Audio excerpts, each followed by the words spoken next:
Assalamualaikum warahmatullahi ta'ala wabarakatuh. Bismillah, alhamdulillah, wa syukrillah, ala jami'i ni'amillah, wassalatu wassalamu ala khairi khalqillah, Sayyidina Muhammad ibni Abdillah, miftahi babi rahmatillah, salatan wa salaman da'imaini bidawami mulkillah, wa ala alihi wa ashabihi wa man wala wa ba'dah. Para pemirsa setia channel TV NU Bontang rahimani wa rahimakumullah. Alhamdulillah, mari di bulan yang penuh berkah ini kita senantiasa memohon, bermunajat kepada Allah Subhanahu wa taala. Mudah-mudahan Allah senantiasa melimpahkan, mencurahkan rahmatnya, mencurahkan ma'unahnya, mencurahkan anugerah-anugerahnya, sehingga kita di bulan yang penuh berkah ini mampu maksimal melaksanakan ibadah-ibadah sebagai bentuk takarub kepada Allah Subhanahu wa taala. Biarpun dalam polemik pandemi corona ambyar ini. Jamaah, sahabat-sahabatku kaum muslimin rahimani wa rahimakumullah. Pada kesempatan kali ini saya akan membawakan sebuah cerita menarik yang saya kutip, saya ambil dari karya Al-Imam Syihabuddin bin Salamah Al-Qulubi. Beliau wafat pada tahun 1069. Kalau sekarang mungkin sekitar 3 abad yang lalu. Kenapa saya kok ingin menyampaikan sebuah kisah? Karena saya teringat dengan firman Allah Subhanahu wa taala, laqad kana fi qasasihim ibratun liulil albab.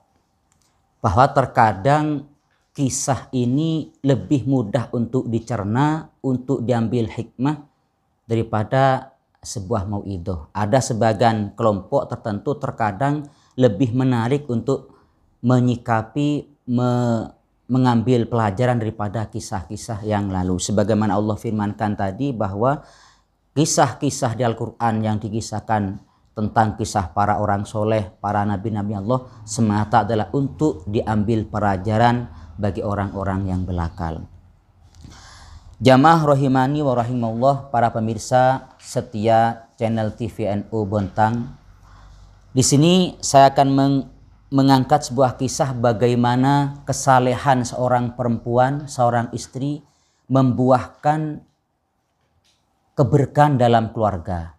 Bahkan dalam kondisi sulit, masa sulit pun ketika istri itu betul-betul istri yang saleh, istri yang taat dalam imannya, membawakan solusi dalam keluarga sehingga tidak sampai melakukan hal-hal yang dilarang oleh Allah Subhanahu wa taala. Kita tahu jamaah rahimani wa rahimakumullah bahwa dalam membina sebuah keluarga tentu tujuannya adalah sakinah, mawaddah, warahmah. Dan komponen keluarga yang mampu menjalani hidup atau mengarungi bahtera hidup dengan sakinah, mawaddah, warahmah ini tidak terlepas dari peran kedua orang, sepihak suami dan juga pihak istri. Ada perlunya kesalehan seorang suami dalam arti dia bertanggung jawab penuh atas biaya kehidupan dalam keluarga, entah buat dirinya, buat istrinya, termasuk buat anak-anak dan keluarga dan para keluarga yang ditanggungnya. Yang nomor 2, juga dibutuhkan peran aktif kesalehan seorang istri. Bisa dibayangkan jemaah betapa banyak kisah cerita mungkin sekarang kalau kita lihat di televisi bagaimana awalnya seorang suami soleh luar biasa, tapi karena rongrongan seorang istri yang kurang saleh bisa melakukan hal-hal yang diharamkan oleh Allah Subhanahu wa taala. Begitu juga sebaliknya, betapa banyak istri-istri yang saleh karena mempunyai suami yang kurang baik sehingga dia mampu melakukan sesuatu yang dilarang oleh Allah Subhanahu wa taala. Maka dalam kisah ini sangat menarik, ada keluarga kecil bisa dibilang dalam hidup kesederhanaan bahkan dalam kekurangan, namun keduanya sama-sama dalam kesalehan. Bismillahirrahmanirrahim. Hukiya anna rujulan kana fakiron. Diceritakan bahwa di kitab Nawadir ini ada seorang laki-laki, seorang suami fakiron, orang yang tidak punya harta, orang tidak mampu mencukupi kebutuhannya. Jangankan semuanya, separuh kebutuhannya tidak mampu dia cukupi.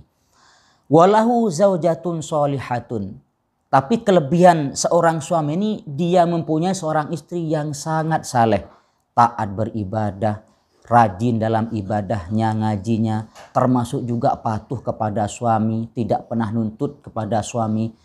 Pendek kata, si istri ini menjadi orang yang sangat qanaah, menerima dengan ikhlas keberadaan suaminya. Faqalat lahu laisa indana kutun.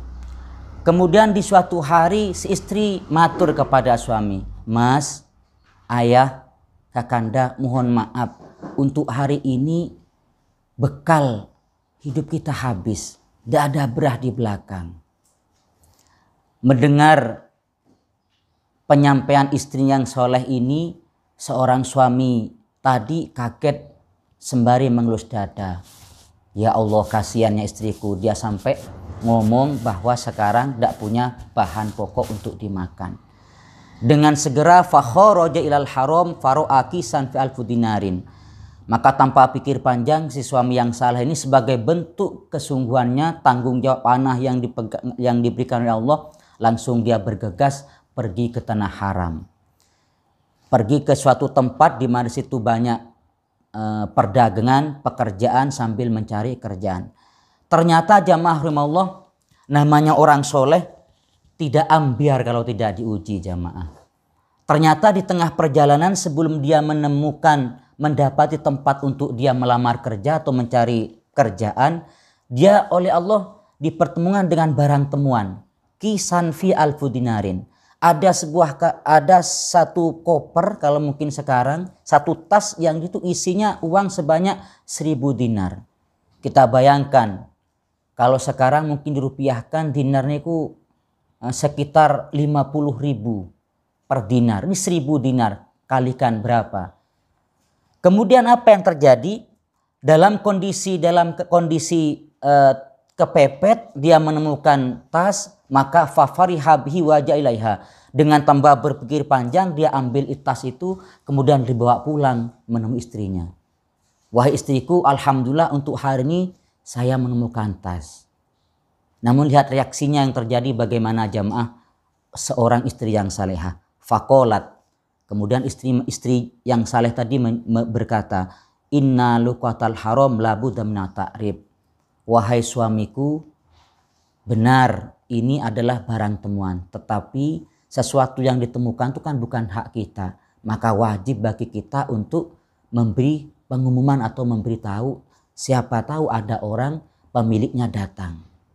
Kita bisa bayangkan jamaah dalam kondisi yang kepepet, istri sudah nunggu untuk makan, tidak ada habis pembendaharaan atau sesuatu yang disiapkan di rumah sudah habis bekal-bekalnya, menemukan uang sebanyak 1000 dinar, tidak dia langsung ambil untuk membeli beras, untuk membeli bahan pokok, tapi dia justru memberi nasihat yang luar biasa kepada suaminya bahwa barang ini bukan hak kita. Coba kita bayangkan jamaah di dalam pandemi COVID sekarang ini, bagaimana bayangkan terjadi kepada istri kita. Mungkin ya benar-benar ambiar, tanpa pikir panjang langsung sudah dieksekusi. Tapi inilah kesalehan dari seorang istri. Kemudian apa yang terjadi jamaah? Barokah kesalahan ini suami sadar, akhirnya fa kharaja ilal haram yu'arifa anha. Maka suami kembali dengan sembari beristighfar ke tempat semula, sembari memberi kemungkinan, siapa tahu di situ ada orang yang memiliki tas tadi. Fasami amunadian yakul, di tengah-tengah dia memberikan tahu, ada panggilan terdengar olehnya. Man wajata kisan fi alfudinan faqala. Ada orang ngomong, siapa yang menemukan tas tadi? Siapa yang menemukan tas tadi? Maka Dengan sigap dia menjawab, ana wajatu, saya menemukan Pak. Faqala huwalaka wa ma'hu tis'atu alafin ukhra. Ketika dia memberitahukan bahwa dia menemukan tes itu, ternyata orang yang mengambil tadi memberitahu bahwa ini buat kamu. Ini buat kamu dan masih ada 9.000 lagi, 9.000 dinar lagi untuk kamu. Mendengar pernyataan demikian, faqalahu atahzi'u bihi ya hada, apakah kamu ngece? Kamu ngehina ya kepadaku? Maka jawaban si laki-laki tadi, faqala la wallahi, demi Allah tidak. Kemudian dia menceritakan kronologinya, walakin a'tani rajulun ahli Irak asyara alafi dinarin faqala li. Ceritanya begini, bilang pemuda tadi, bahwa ada seorang laki-laki ahli Irak itu memberikan 10 dinar kepadaku dan dia berwasiat kepadaku, ij'al minha alfan fil kisan warmi fil haram. Jadikan yang 1.000 dinar kamu taruh di tas, kemudian kamu lempar, biarkan di tanah haram. Summanadi alaihi, kemudian kamu panggil orang siapa yang menemukannya. Fa in ja'aka alladhi akhadahu fa'tihi al-baqiyah. Ketika kamu menemukan orang itu, kemudian kamu betul dapati membawa satu tas yang isinya 1.000 dinar tadi, maka sisanya kasihkan. Kenapa? Fa innahu aminun wal amin ya'kul tasaddaq. Karena orang itu berarti orang yang amanah, dapat dipercaya. Saya ikhlas kalau harta ini, uang ini dimakan dan dia akan nanti bersedekah dengan sisanya. Maka jamaah para pemirsa setia TV One. Kok TV One re? Wah hati-hati betul somat bisa niki. Delok Kang Alim nih lali. Oke, lanjut action. Action. Maka dari itu pemirsa setia LDNU Bontang rahimahumullah, dari kisah sebelum ini bisa kita ambil hikmah kesimpulan bahwa menjaga keteguhan iman, menjaga amanah sebagai bentuk sifat daripada orang yang iman ternyata membawa keberkahan sendiri. Bisa dibayangkan tadi andai kata si istri langsung mengambil uang 1.000 dinar tadi kemudian dibelanjakan, maka yang dimakannya haram dan dia juga mendapatkan kehinaan dari Allah Subhanahu wa taala. Tapi bentuk kesabarannya menahan sedikit waktu sampai oleh Allah dihalalkan sesuatu yang tadi, maka Allah lipat gandakan menjadi 10.000 dinar. Maka di pandemi COVID-19 ini Kang Ali ojo ning kono, Kang aku kok grogi ono sampean malih. Saingane sampean iki. Sing rusak sampean iki. Oke, wes. Maka pemirsa setia channel TV Bontang TVNU, channel TV LDNU Bontang. Kat. LDNU Bontang TV. Kat mana? Ngeropi mae mari iki. 1, 2, 3. Maka dari itu pemirsa setia LDNU Bontang TV, mari kita ambil pelajaran dari kisah tadi. Bisa jadi di musim wabah corona ini kita oleh Allah seakan-akan dipres, seakan-akan kita ini betul-betul dikondisikan dalam keadaan terhempit, terjepit. Namun yakinlah kalau kita sabar menghadapinya, kita ikhlas menjalaninya, insya Allah kemudahan-kemudahan oleh Allah akan dibuka. Kita bertahan seminggu, 2 minggu demi kebahagiaan yang selamanya. Baik di dunia terlebih nanti kita akan mendapatkan pahala yang besar dari Allah Subhanahu wa taala. Assalamualaikum warahmatullahi wabarakatuh.